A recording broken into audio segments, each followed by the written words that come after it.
जय श्री राधे कृष्ण। आज हम लोग 12वां अध्याय को सुनते हैं। श्री कृष्ण जन्म उत्सव की धूम, गोपियों का उपाय लेकर आना, नंद और यशोदा, रोहिणी द्वारा सबका यथावत सत्कार, ब्रह्मादि देवताओं का श्री कृष्ण दर्शन के लिए आगमन। श्री नारद जी कहते हैं, राजन, तदंतर गोष्ठ में विद्यमान नंद जी ने अपने घर में पुत्रोत्सव होने का समाचार सुनकर प्रातःकाल ब्राह्मणों को बुलवाया और सवसित वाचन पूर्वक मंगल कार्य कराया। विधि पूर्वक जात कर्म संस्कार संपन्न करके महामनस्वी नंदराज ने ब्राह्मणों को आनंद पूर्वक दक्षिणा देने के साथ ही 1,00,000 गौएं दान की। 1 कोस लंबी भूमि में सप्त धान्यों के पर्वत खड़े किए गए। उनके शिखर रत्नों और सुवर्णों से सज्जित किए गए। उनके साथ सरस एवं सघन पदार्थ भी थे। वे सब पर्वत नंद जी विनीति भाव से ब्राह्मणों को दिए।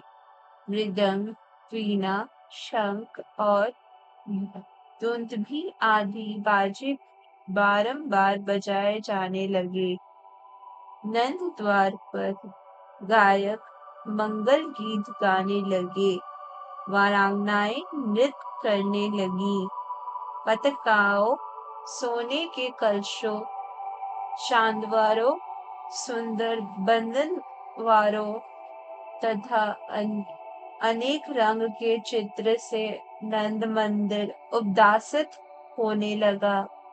सड़कें, गलियां, द्वार, दहलीयां, दीवारें, आंगन और वेदियां, चबूतरे, इन पर सुगंधित जल का छिड़काव करके सब ओर से वस्त्रों और झंडियों द्वारा सजावट कर दी गई थी, जिससे ये सब चित्र मंडप या चित्रशाला के समान शोभा पा रहे थे। गौएं के सींगों में सोने मर दिया गया था। उनके गले में सुवर्ण की माला पहना दी गई थी। उनके गले में घंटी और पैरों में मंजीर की झनकार होती थी। उनकी पीठ पर कुछ कुछ लाल रंग की झूले ओढ़ाई गई थी। इस प्रकार समस्त गौएं की श्रृंगार किया गया था। उनकी पूंछें पीली रंग में रंग दी गई थी। उनके साथ बछड़े भी थे। उनके अंगों पर तरुणी स्त्रियों के हाथों की छाप लगी थी। हल्दी, कुमकुम तथा विचित्र धातुओं से वे चित्रित की गई थी। मोर पंख और पुष्पों से अलंकृत तथा सुसुगंधित जल से अभिषिक्त धर्म धुरंधर मनोहर वृषभ श्री नंद राय जी के द्वार पर इधर उधर सुशोभित थे। गौ के सफेद बछड़े सोने की मालाओं और मोतियों के हारों से विभूषित हो इधर उधर उछलते कूदते फिर रहे थे। उनके पैरों में मंजीर बंधे थे। नंद राय जी के यहाँ पुत्र उत्सव का समाचार सुनकर वृषभानु व रानी कलावती कीर्तिदा के साथ हाथी पर चढ़कर नंद मंदिर में आए। ब्रज में जो 9 नंद, 9 उपनंद तथा 6 वृषभानु थे, वे सब भी नाना प्रकार की भेंट सामग्री के साथ वहां आए। वे सिर पर पगड़ी तथा उसके ऊपर माला धारण किए, पीले रंग के जामे पहने, केशों में मोर पंख और गुंजा बांधे तथा वनमाला से विभूषित थे। हाथों में बंशी और बेत की छड़ी लिए, सुंदर पत्र रचना के साथ तिलक लगाए, कमर में मोरपंख बांधे गोपाल लग्न की भी वहां आए गए। वे नाचते गाते और वस्त्र हिलाते थे। मुझवारे तरुण और बिना मूछ के बालक भी भांति भांति की भेंट लेकर वहां आए। बूढ़े लोग हाथ में डंडा लिए अपने साथ माखन, दूध, दही और घी की भेंट लेकर नंद भवन में उपस्थित हुए। वे आपस में ब्रजराज के यहाँ पुत्र उत्सव का संवाद सुनते हुए प्रेम से विविल हो नेत्रों से आनंद के अश्रु बहाते थे। पुत्र उत्सव होने पर श्री नंद राय जी का आनंद चरम सीमा को पहुंच गया था। उनके नेत्र हर्ष के आंसुओं से भरे हुए थे। उन्होंने अपने द्वार पार आए हुए समस्त गोपों का तिलक आदि के द्वारा विधिवत सत्कार किया। को बोले, हे ब्रजेश्वर, हे नंदराज, आपके यहाँ जो पुत्र उत्सव हुआ है, यह सनातन ही संतानहीनता के कलंक को मिटाने वाला है। इससे बढ़कर परम मंगल की बात और क्या हो सकती है। देव ने बहुत दिनों के बाद आज आपको यह दिन दिखाया है। हम लोग श्री नंद नंदन का दर्शन करके आज कृतार्थ हो जाएंगे। जब आप दूर से आकर पुत्र को गोद में लेकर मोद पूर्वक लाड़ लड़ाते हुए ही मोहन कहकर पुकारेंगे, उस समय हमें बड़ा सुख मिलेगा।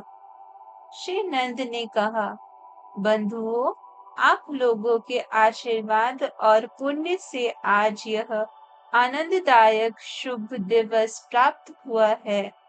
मैं तो ब्रजवासी गोपियों का आज्ञा पालक सेवक हूँ।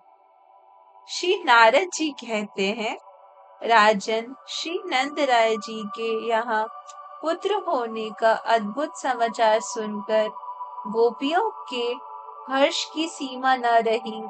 उनके हृदय, उनके तन मन परम आनंद से परिपूर्ण हो गए। वे घर के सारे काम काज तत्काल छोड़कर भेंट सामग्री लिए तुरंत ब्रजराज के भवन में जा पहुंची। नरेंद्र अपने घर से नंद मंदिर तक इधर उधर बड़ी उतावली के साथ आती जाती, जब गोपियां रास्ते के भूमि पर मोती लुटाती चलती थी, शीघ्रता पूर्वक आने जाने से उनके वस्त्र, आभूषण तथा केशों के बंधन भी ढीले पड़ गए थे। उस दशा में उनकी बड़ी शोभा हो रही थी। झनकारते हुए नुपुर, नए बाजूबंद, सुनहरे लहंगे, मंजीर, हार, मनमिया कुंडल, करधानी, कंठसूत्र, हाथों के कंगन तथा भाल देश में लगी हुई बंदियों की नई नई छटाओं से उनकी जीभ देखते ही बनती थी। नरेश्वर, वे सब की सब राई, नौन, हल्दी के विशेष चूरन, गेहूं के आटे, पीली सरसों तथा जौ आदि हाथों में लेकर बड़े लाड़ से लाला के मुख पर उतराती हुई उसे आशीर्वाद देती थी। यह सब करके उन्होंने यशोदा जी से कहा। गोपियां बोली, यशोदा जी, बहुत उत्तम, बहुत अच्छा हुआ। अहो भाग्य, आज परम सौभाग्य का दिन है। आप धन्य हैं और आपकी कोख धन्य है जिसने ऐसे बालक को जन्म दिया। दीर्घ काल के बाद देव ने आज आपकी इच्छा पूरी की। कैसे कमल जैसे नेत्र है इस श्याम सुंदर बालक के।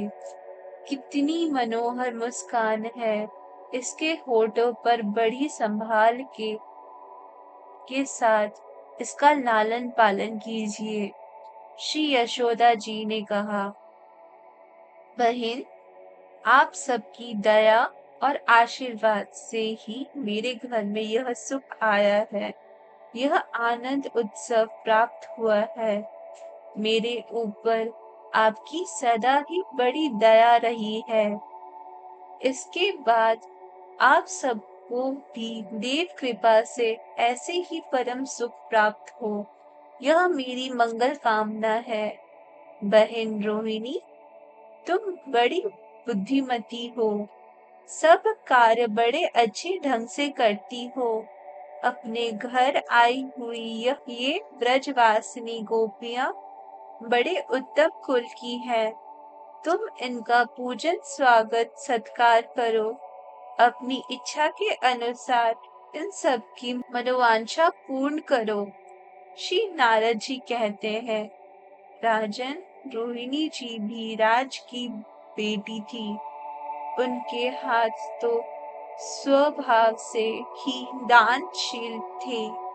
उस पर भी यशोदा जी ने दान करने की प्रेरणा दे दी। फिर क्या था, उन्होंने अत्यंत उदारचित होकर दान देना आरंभ किया। उनकी अंगकांति गौर वर्ण की थी। शरीर पर दिव्य वस्त्र शोभा पाते थे और वे रत्न आभूषणों से विभूषित थी। रोहिणी जी साक्षात लक्ष्मी की भांति ब्रह्मचारिणियों का सत्कार करती हुई सब ओर विचरने लगी। साक्षात परिपूर्णतम भगवान श्री कृष्ण के व्रज पे पधारने पर सब ओर मानव वाद्य बजने लगे। बड़े जोर शोर से जय जयकार की ध्वनि होने लगी। उस समय गोप दही, दूध और घी तथा गोपनाएं ताजे माखन के लौंदे से एक दूसरे को हर्षोल्लास से भिगोने और उच्च स्वर से गीत गाने लगी। नंद भवन के बाहर और भीतर सब ओर दही की खींच मच गई। उसमें डूबे और मोटे शरीर वाले लोग फिसलकर गिर पड़ते थे और दूसरे लोग खूब ताली पीट पीट कर हंसते थे।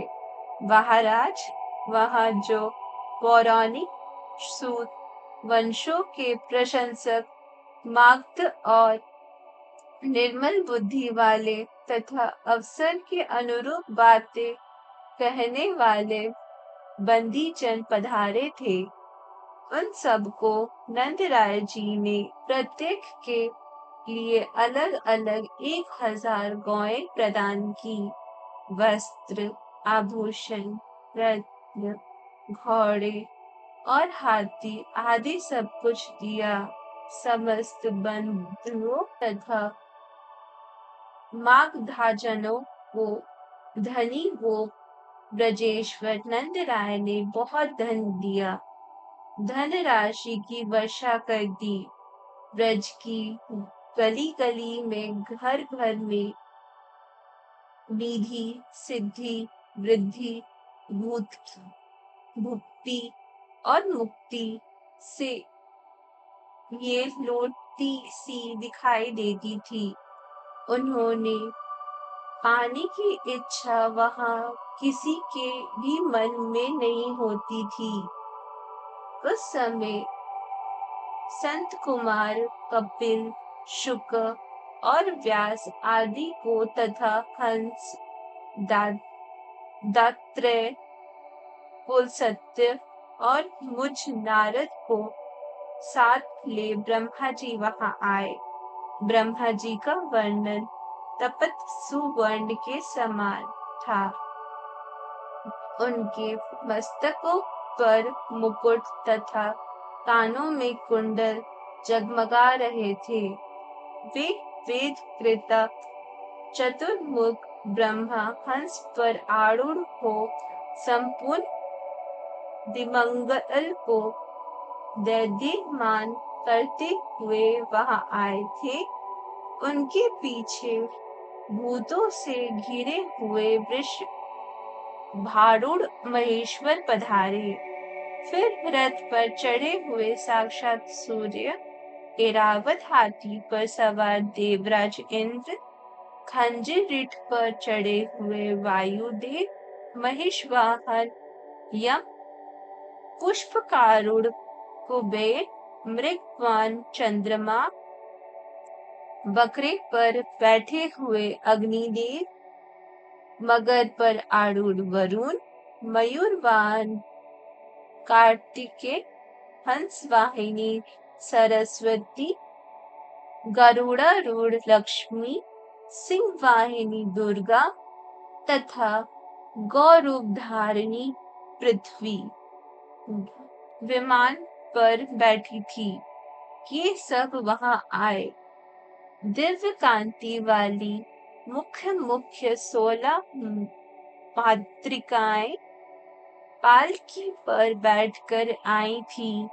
खड़ग चक्र तथा यष्टि धारण करने वाली षष्ठी देवी शिंभिकार पर सवार हो पहुंची थी। मंगल देवता वानर पर और बुध देवता भास नामक पक्षी पर चढ़कर वहां पधारे थे। काले मृग पर बैठे बृहस्पति, गव्य पर चढ़े शुक्राचार्य, मगर पर आरूढ़ शनि देव और ऊंट पर आरूढ़ सिंहिका कुमार राहु, ये सभी ग्रह जो करोड़ों बाल सूर्य के समान तेजस्वी थे, नंद मंदिर में पधारे। वहां बड़ा कोलाहल मच रहा था। वह नंद भवन झुंड झुंड के गोपों और गोपियों से भरा हुआ था। देवता लोग वहां पहुंचकर क्षण भर रुके और फिर चले गए। बाल रूपधारी परिपूर्णतम परमात्मा साक्षात भगवान श्री कृष्ण को देखकर उन्हें मस्तक नवाकर देवताओं ने उस समय उनका उत्तम सत्वन किया। ब्रह्मा आदि सब देवता ऋषियों सहित वहां श्री कृष्ण का दर्शन करके प्रेम विहित और हर्ष विभोर होकर अपने अपने धाम को चले गए। इस प्रकार श्री गर्ग संहिता में गोलोक खंड के अंतर्गत नारद बहुलाश्व संवाद में श्री कृष्ण दर्शनार्थ ब्रह्मादि देवताओं का आगमन नामक 12वां अध्याय पूरा हुआ। धन्यवाद। जय श्री राधे कृष्ण।